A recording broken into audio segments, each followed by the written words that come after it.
গৃহশিক্ষক YouTube চ্যানেলে সকল ছাত্রছাত্রীদের জানাই শুভকামনা। এই ক্লাসে আমরা তোমাদের মাধ্যমিক ভূগোলের 6 নম্বর অধ্যায় ভারতের প্রাকৃতিক পরিবেশ, ভারতের শিল্প থেকে আরও কিছু গুরুত্বপূর্ণ 2 নম্বরের প্রশ্ন উত্তর নিয়ে আলোচনা করব। আগের ক্লাসগুলোতে আমরা তোমাদের এই অধ্যায় থেকে বেশ কিছু গুরুত্বপূর্ণ 1 নম্বর ও 2 নম্বরের প্রশ্ন উত্তর নিয়ে আলোচনা করেছি। আমাদের সেই ক্লাসগুলো যারা দেখোনি তারা অবশ্যই দেখবে।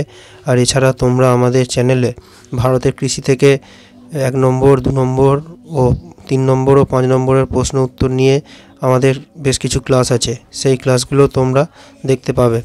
তাহলে আমাদের চ্যানেলটা যারা সাবস্ক্রাইব করোনি তারা সাবস্ক্রাইব করবে, পাশে থাকা বেল আইকনটা প্রেস করে রাখবে, তাহলে আমাদের চ্যানেলে নতুন ক্লাসগুলো তোমরা অবশ্যই দেখতে পাবে।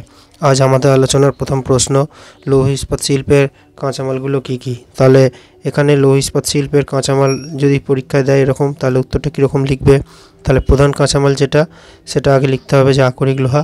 আর এছাড়া জ্বালানি কাঁচামাল কোনগুলো, কয়লা, কোক কয়লা এগুলো।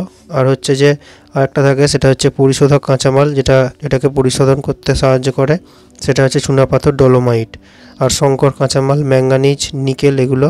আর অন্যান্য কাঁচামাল জল, বালি এইগুলো। ঠিক আছে।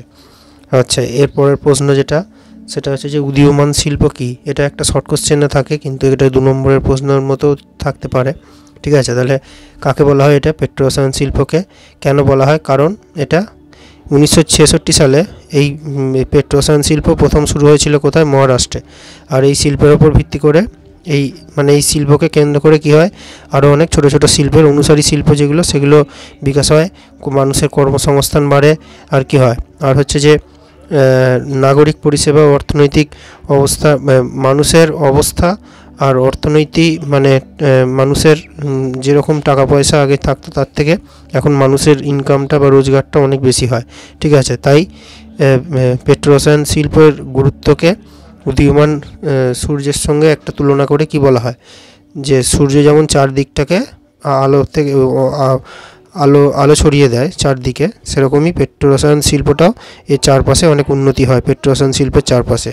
সেই জন্য এটাকে কি বলে, উদীয়মান শিল্প বলা হয়। ঠিক আছে। আর এর পরের প্রশ্ন হচ্ছে আধুনিক শিল্পদানব বলতে কি বোঝায়। তাহলে এটাও কাকে বলে, এটাও আমরা শর্ট কোশ্চেনের মতোই আগে পড়ব, যে এটাও পেট্রোরসায়ন শিল্প কি বলে। এবার কেন বলে, কারণ যেখানে একবার পেট্রোরসায়ন শিল্প গড়ে ওঠে, সেখানে এই শিল্প থেকে যে সমস্ত আরও জিনিস পাওয়া যায়, যেগুলোকে বলা হয় উপজাত দ্রব্য। ঠিক আছে। সেইগুলো নিয়ে কিন্তু অনেক অনুসারী শিল্প কিন্তু তৈরি করা যায়।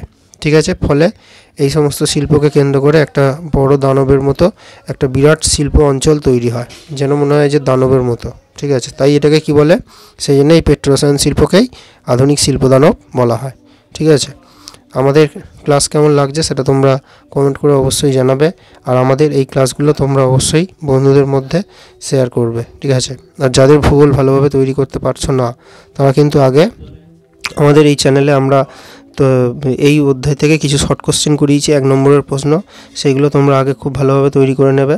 তারপর 1 নম্বরের প্রশ্নগুলো তৈরি করে নেওয়ার পর তারপর তোমরা 2 নম্বরের প্রশ্নগুলোকে তৈরি করবে। তাহলে দেখবে তোমরা খুব ভালোভাবে, খুব সহজেই কিন্তু তৈরি করতে পারবে। ঠিক আছে। আর আমরা যেভাবে বুঝিয়ে দিচ্ছি, আমরা আশা রাখতেই পারি যে তোমরা খুব সহজেই কিন্তু এগুলো বুঝতে পারবে। এবং তোমরা এগুলো কিভাবে তৈরি করবে, তোমরা এই প্রশ্নের উত্তরগুলো কিন্তু একটু লিখে লিখে তৈরি করবে। ঠিক আছে। যেটা পড়বে তোমরা, সেটা তোমরা একটু খাতায় লিখবে, কেন পরীক্ষায় কিন্তু তোমাদেরকে লিখতেই হবে, শুধু পড়লে কিন্তু তোমাদের হবে না। ঠিক আছে। তোমরা যদি লিখে তৈরি করতে পারো, তাহলে কিন্তু তোমাদের অনেক ভালোভাবে উত্তরগুলো তৈরি হয়ে যাবে। ঠিক আছে। আর এর পরের প্রশ্ন যেটা আছে, সেটা হচ্ছে যে তথ্য প্রযুক্তি শিল্প কী। এই প্রশ্নটা মাধ্যমিকে 2017-তে এসেছিলো। তোমাদের স্কুল টেস্ট পরীক্ষা এবং মাধ্যমিকের জন্য খুব ভালোভাবে এটাকে কিন্তু তৈরি করতে হবে। ঠিক আছে। তাহলে তথ্য প্রযুক্তি শিল্প যে শিল্পের মাধ্যমে, তাহলে এখানে কি হয়, এখানে প্রযুক্তিটাকে কাজে লাগানো হয়। ঠিক আছে। প্রযুক্তিটাকে কাজে লাগানো হয়, কাজে লাগিয়ে কি করা হয়, কাজে লাগিয়ে আধুনিক যোগাযোগ ব্যবস্থা, যেমন হচ্ছে যে ইন্টারনেট, কম্পিউটার প্রভৃতির মাধ্যমে ব্যবহার করা হয়। ব্যবহার করে কি করা হয়, সেখান থেকে কিছু তথ্য সংগ্রহ করা হয়, বা কিছু তথ্য ঠিক ভুল থাকলে সেটাকে ঠিক করা হয়, কিছু তথ্য আবার সংরক্ষণ করা হয় বা ধরে রাখা যায়। ঠিক আছে। বা কি তথ্যের প্রক্রিয়াকরণ করা হয় এবং সঠিকভাবে তথ্যটাকে ব্যবহার করা যায় বা তথ্যটাকে জানা যায় সঠিকভাবে। ঠিক আছে। এইগুলোই করা যায়, এগুলোকেই বলা হয় তথ্য প্রযুক্তি শিল্প। আর এর কিছু বৈশিষ্ট্য আছে, যেমন কি এটা একটা উচ্চ প্রযুক্তি নির্ভর আর আধুনিক শিল্প। আর এটা হচ্ছে যে এই শিল্পের সাথে যুক্ত কর্মীদের গ্রে কালচার ওয়ার্কার বলে, ঠিক আছে। আর এটা একটা মেধাভিত্তিক শিল্প। উদাহরণ অবশ্যই লিখবে হার্ডওয়্যার, সফটওয়্যার, ঠিক আছে। তথ্য দক্ষ কম্পিউটার কর্মী, এটাই হচ্ছে উদাহরণ, ঠিক আছে। পরের ক্লাসে আমরা তোমাদের এই অধ্যায় থেকে আরও কিছু গুরুত্বপূর্ণ প্রশ্ন উত্তর নিয়ে আলোচনা করব।